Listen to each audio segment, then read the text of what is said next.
what do you think about the concept that women nowadays don't understand or are being shown or indoctrinated in school to believe that they should spend their 20s going after their careers, they should spend most of their 30s going after their careers because they can have kids whenever they want because they're like men nowadays? It's not true. Yeah. We had just talked about this. We did. We were just talking about that because it's delusion. It's not true. You know, as we grow older, the ability to conceive begins to decline. Right. But women are again allowed to live in delusion land and say, oh, just do your whole phase from your 20s to your 30s. And then in your 30s, there'll be this magical man that makes 6 figures and works out every day. And he's just waiting for you. His credit score is 800. Of course. He's already taken. Right. And that's Yeah. And by that time, you're fat, you're angry, you're mad, you got probably kids by whoever. Debt. Your debt, your outlook on life has changed. You are an angry, unattractive person. No, he doesn't want you. He wants the 20-year-old that's still fertile and like who you can mold. Yeah. But this is what's interesting. It's exactly that. So I'm 41 years old. I would be, considered the top 5% of men. People don't understand this, but 95% of women compete for the top 5% of men. So guys in my situation have a choice of whatever they want, and most guys my age want a woman that is fertile, want a woman that is younger, and yet it's interesting how those young women are attracted by older guys, and this is totally normal. But I cannot be attracted by a 22. If I was a 41-year-old man, I marry a 22-year-old, I'm almost a pedophile. It's not age appropriate. No way. I'm a predator, exactly. I'm a predator, but not because of that. But this is freaking interesting that we are really in a situation where we are so delusional and it is becoming mass hysteria.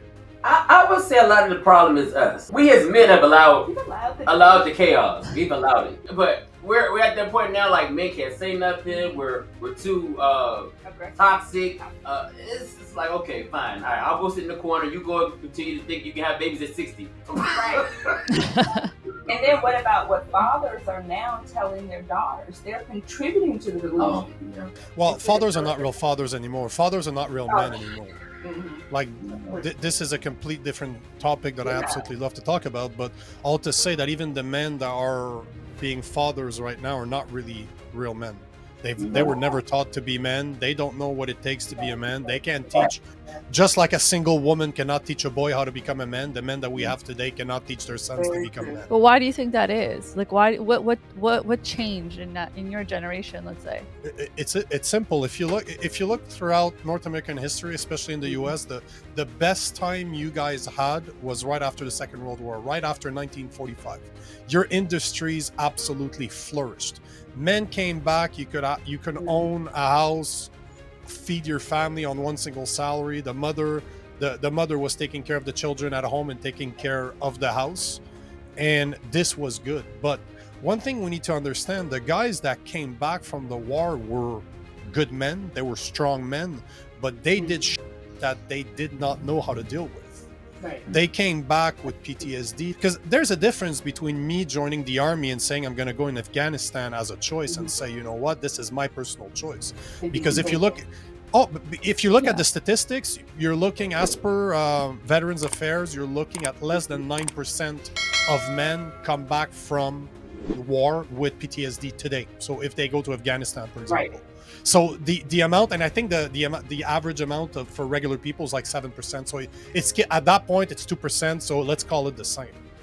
But if you talk about the Second World War, you're talking about a man that was forced to go to war, that had to do stuff that, you know what they say, it's not what you're ordered to do that traumatizes you, but what you were asked to do that you just did for yourself. So you have those guys that come back, they're not necessarily all there anymore. Like, there's something that was broken when they were back there, so they didn't necessarily raise their sons with all the love that they wanted. If you like this video and you want to watch more just like this one, click here. But if you're looking to watch the full podcast episode, click right here.